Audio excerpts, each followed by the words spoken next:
उत्तराखंड के जोशीमठ में लगातार धंस रहे मकानों की वजह से बेघर हुए लोगों को अब जल्द ही मुआवजे की राशि मिल जाएगी। कैबिनेट की बैठक में मुआवजे की राशि तय कर दी गई है।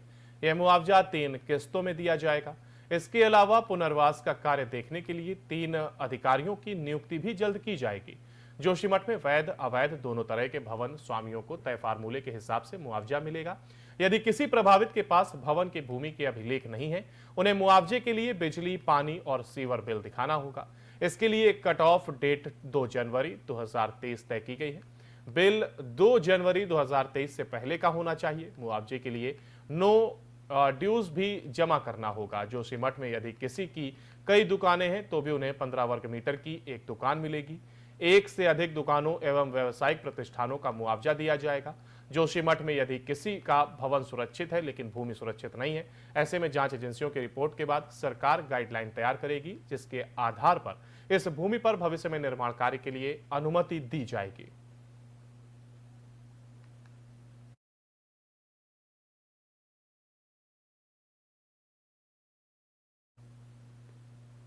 और आगामी 13 मार्च से गैरसैंण में शुरू होने जा रहे विधानसभा के बजट सत्र पर कांग्रेस ने हमला बोला है। कांग्रेस प्रदेश अध्यक्ष करण माहरा ने कहा, प्रदेश सरकार ने विधानसभा सत्र की अवधि को इतना कम रखा है कि इसमें सारे मुद्दों को समाहित नहीं किया जा सकता।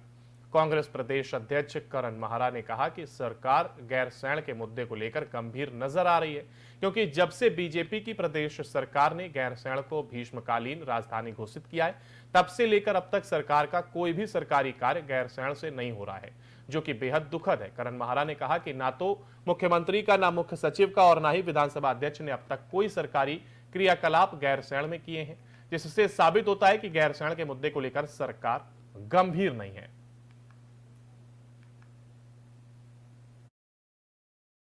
सारे तमाम मुद्दे उठने के लिए 6 दिन बहुत कम है। हमारा ये मानना है कि सत्र अगर लंबा चलेगा तो विधायिकी मजबूत होगी, और विधायिका जब मजबूत होती है तो लाल फीताशाही कमज़ोर होती है। इस समय मुख्यमंत्री का बयान कि तेरी फाइल मेरी फाइल के झगड़े खत्म करो, इस बात का संकेत है कि प्रदेश में लाल फीताशाही हावी हो गई है, और इस लाल फीताशाही को कम करने का एक ही तरीका है लंबा सत्र जिसमें अकाउंटेबिलिटी फिक्स हो अधिकारी और कर्मचारियों की और सरकार की। लेकिन सरकार लगातार बच रही है, कहीं वीआईपी का नाम सामने ना आ जाए, कहीं उस सफ़ेद पोस्ट नेता का नाम सामने ना आ जाए जो हाकम सिंह और इनके मंडल अध्यक्ष का संरक्षक है। और एस राजू ने जो कहा है कि सफ़ेद पोस्ट नेता मुझे जांच से रोक रहे हैं, वो बात कहीं खुल ना जाए, इस डर से सरकार सत्र लंबा नहीं चलाना चाहती है, जो बहुत गंभीर है। दूसरा, आप ही के प्रश्न पर एक बात मैं और कहना चाहता हूँ। इन्होंने गैरसैंण को ग्रीष्मकालीन राजधानी बनाया, 2.5 साल में पहला सत्र हो रहा है, एक दिन का सत्र नहीं चला 2.5 साल में। और अगर वाकई में इसको ग्रीष्मकालीन राजधानी बना रहे और लोगों की आंखों में धूल नहीं झोंक रहे हैं, तो इनको सरकारी कार्य वहाँ से करना चाहिए। मुख्यमंत्री वहाँ रहे, मुख्य सचिव वहाँ रहे, विधानसभा के अध्यक्ष जी वहाँ रहें, वहाँ सारे कर्मचारी और अधिकारी रहे, वहाँ से उत्तराखंड का जो है सरकारी कामकाज हो, तब हम मानेंगे कि बीजेपी की नीयत सही थी और इन्होंने ग्रीष्मकालीन राजधानी बनाने का काम। नकल विरोधी कानून की बात करें, सारे तमाम उत्तराखंड में उद्योगों को बढ़ावा देने के लिए सरकार ने पहल तेज कर दी है। उत्तराखंड मंत्रिमंडल ने उद्योग विभाग की 5 अलग अलग पॉलिसियों को मंजूरी दी है। पॉलिसियों को मंजूरी मिलने के बाद अब प्रदेश में उद्योगों को बढ़ावा मिलेगा और राज्य इन्वेस्टर फ्रेंडली राज्य की दिशा में आगे बढ़ेगा।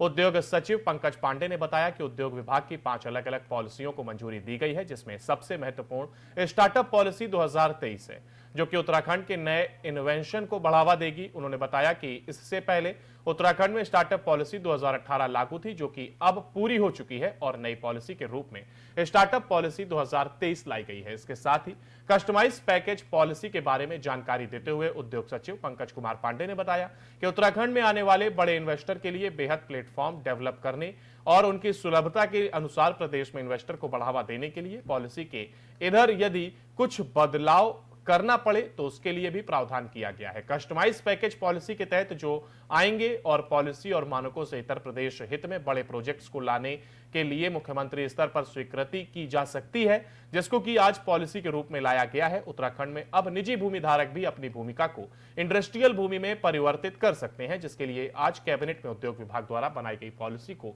मंजूरी मिल गई। उद्योग सचिव पंकज पांडे ने बताया कि उत्तराखंड में कई निजी भूमि धारकों के पास उद्योग धंधे लगाने के लिए भूमि है, लेकिन उसको इंडस्ट्रियल भूमि में परिवर्तित करने के लिए अब तक नियम नहीं थे, जिसे कि अब आसान कर दिया गया है। निजी भूमिधारक यदि उद्योग स्थापित करना चाहता है तो उसे 10 लाख प्रति एकड़ का सपोर्ट उद्योग विभाग द्वारा दिया जाएगा। उत्तराखंड में उद्योग विभाग द्वारा हर साल अपने कुछ लक्ष्य निवेश को लेकर तय किए जाते हैं। इन लक्ष्यों के बारे में बताते हुए उद्योग सचिव पंकज पांडे ने बताया कि विगत वर्ष उद्योग विभाग का 7,000 करोड़ का लक्ष्य था, जो कि पूरा हो गया था। तो वहीं इस वित्तीय वर्ष में भी 11,000 करोड़ के इन्वेस्टमेंट का लक्ष्य रखा गया है। तो वहीं उद्योग विभाग की इन 5 नई पॉलिसियों के बदौलत उद्योग विभाग का अगले वित्तीय वर्ष का लक्ष्य 15 से 20,000 करोड़ रुपए का होगा, जिसे कि विभाग आगामी वित्तीय वर्ष में पूरा करने का प्रयास करेगा। उत्तराखंड राज्य में समय समय पे इन्वेस्टमेंट को अट्रैक्ट करने के लिए हम लोग पॉलिसीज बनाते रहते हैं और उसमें स्टेक होल्डर कंसल्टेशन करके जो डिमांड है, जो रिक्वायरमेंट है, उसके हिसाब से मॉडिफाई करते रहते हैं। उसी के क्रम में आज हम लोगों ने टोटल 5 नई पॉलिसीज हमने माननीय कैबिनेट के समक्ष रखी थी, वो उन्होंने अप्रूव किया उसको। उसमें स्टार्टअप पॉलिसी 2023 है। पहली जो हमारी पॉलिसी थी वो 2018 की थी, तो 5 साल उसको हो गया था।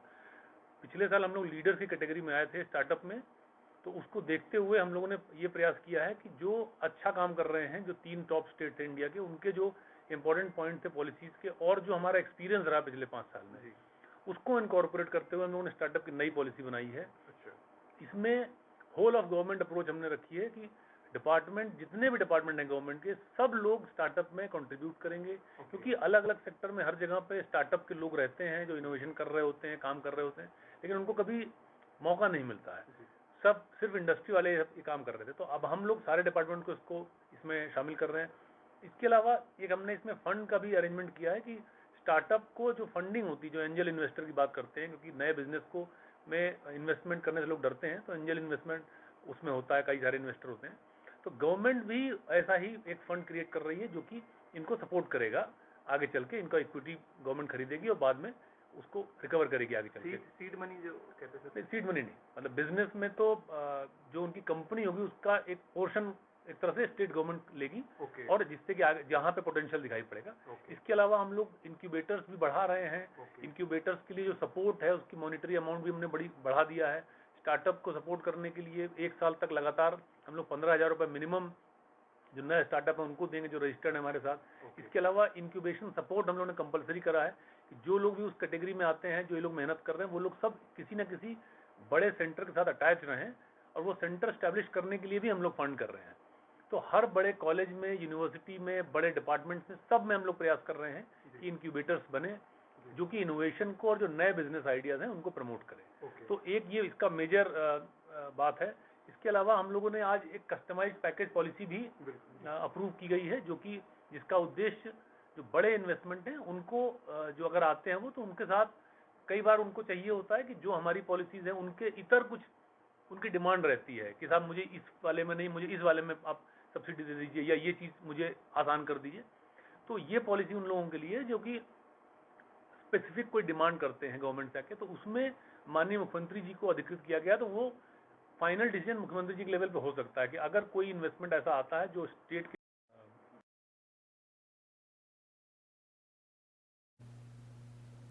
और विकासनगर में कालसी सहायका में एक आरोपी पत्नी ने अपने प्रेमी और उसके साथी के साथ मिलकर पति के सिर पर हथौड़ा मारकर हत्या कर दी, जिसके बाद हत्या को सड़क दुर्घटना बनाने का षड्यंत्र रचा गया। मृतक के परिजनों ने हत्या की आशंका जताते हुए पुलिस से कार्रवाई की मांग की थी। मामले की जांच में मिले सबूतों के आधार पर विकासनगर पुलिस ने मृतक की पत्नी सहित 3 आरोपियों को गिरफ्तार किया है। देहरादून एसएसपी ने हत्याकांड मामले का खुलासा किया है। साथ ही पुलिस टीम को 10,000 रुपए का इनाम देने की घोषणा की है।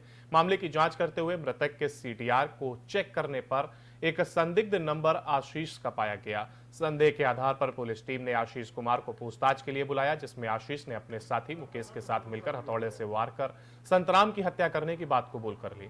साथ ही उसने बताया कि उसने शव और मोटरसाइकिल को सहित रोड जज रेड के पास खाई में फेंक दिया था। इस घटना की साजिश संतराम की पत्नी इंदिरा देवी और मुकेश द्वारा की गई थी।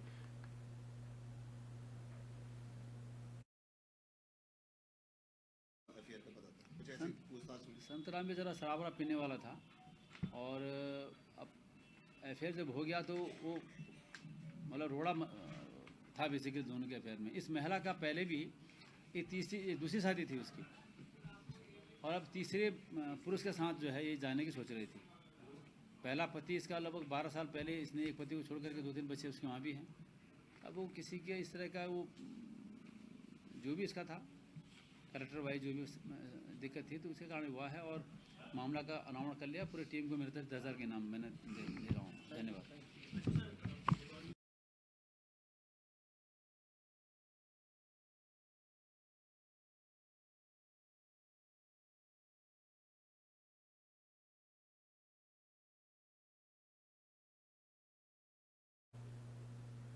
ऐतिहासिक व सांस्कृतिक नगर के नाम से प्रसिद्ध अल्मोड़ा में अनेक ऐतिहासिक घरोघरें हैं, जिनमें एक है वह की पटाल बाजार, जो लगभग 1 किलोमीटर लंबी है, जिसके यहाँ स्थानीय पटाल से बनाया गया था, पर कुछ साल पहले उनको हटाकर कोटा राजस्थान का पत्थर लगाया गया था, जिसको लेकर स्थानीय लोगों में नाराजगी थी। पर वर्तमान में मुख्यमंत्री ने इसको फिर से पुराने स्वरूप लाने की घोषणा की थी, जिसको अब कैबिनेट की मंजूरी मिल गई है, जिससे स्थानीय लोगों ने राज्य सरकार का स्वागत करते हुए कहा कि यह अल्मोड़ा की एक ऐतिहासिक धरोहर है, जिसको अब पुनः स्वरूप दिया जा रहा है, जिसके लिए वो सरकार का स्वागत करते हैं। उन्होंने बताया कि कोटा पत्थर लगने से यहां लोगों को काफी परेशानी का सामना करना पड़ रहा था।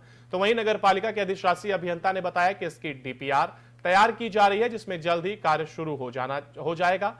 उन्होंने बताया कि इसको आकर्षण बनाया जाएगा ताकि यहां आने वाले पर्यटक भी इसका आनंद ले पाए। हाँ, ये सरकार की बड़ी अच्छी उपलब्धि है। इसके लिए हम बहुत पहले से प्रयास भी कर रहे थे, क्योंकि जो ये कोटा स्टोर लगा हुआ था ये ठीक नहीं था। इससे फिसलन हो रही थी बाज़ार में, कई लोगों की मौत भी हुई इसमें। तो ये जल्दी से जल्दी ये काम को सरकार करे और हम इसका स्वागत करते हैं। ये तो बहुत अच्छी बात है। हमारी अगर सांस्कृतिक धरोहर, ऐतिहासिक पहचान हमारी इस पटालों से थी पहले भी, अब ये उसी स्वरूप में अगर ला रहे हैं तो मैं स्वागत करता हूँ इसका। अच्छी बात होगी। देखिए, जिला प्रशासन के सहयोग से एक जो हमारा अल्मोड़ा का ऐतिहासिक पटाल बाज़ार है उसका पुनः उसमें जो है पटाल बिछाने की कार्रवाई इस बीच में अब करी जाएगी। और पूर्व में इसमें कोटा स्टोन बिछाया गया था, जिसे डिसमेंटल करते हुए दोबारा इसमें पटाल बिछाए जाएंगे। इसके साथ साथ उस पूरे क्षेत्र को उसमें सौंदर्यीकरण कार्य किए जाएंगे, जिससे आने वाले समय में अल्मोड़ा में एक ये पर्यटकों के लिए मुख्य आकर्षण का केंद्र भी।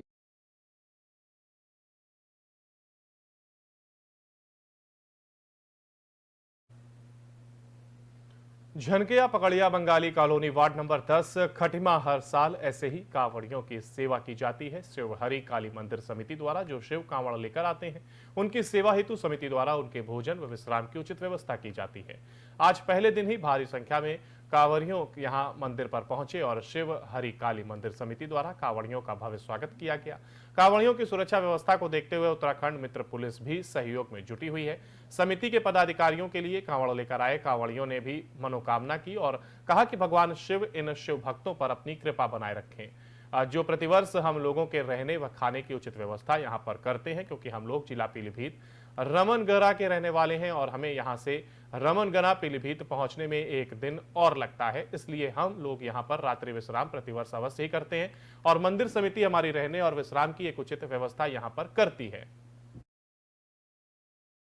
भोले, हम लोग जिला पीलीभीत रमनगरा गांव में रहते हैं। वहाँ पे हमारा पुराना शिव मंदिर है। हर साल हम लोग वहीं से हरिद्वार के लिए जाते हैं। इस साल भी गए थे, 7 फरवरी को गए थे और 10 फरवरी को जो है हम लोगों ने गंगा जल हर की पौड़ी से उठाया था। उसके बाद चलना शुरू हुआ, जैसे नजीबाबाद, काशीपुर और अपने रुद्रपुर, किच्छा, सितारगंज होते हुए आज हम लोग जो है अपने शहर खटीमा में हैं। और आते टाइम जैसे भोले लोगों के लिए रास्ते में जो परेशानी है वो परेशानी हमारे जो भक्त गांव में रहते हैं वो मालूम नहीं चलने देते हैं किसी भी चीज़ की, जैसे खाना हुआ, पानी हुआ, रहने के लिए जगह हुआ, सब जो है अपने लोगों सोच के ही जे लोग जो है हम लोगों की सेवा करते हैं।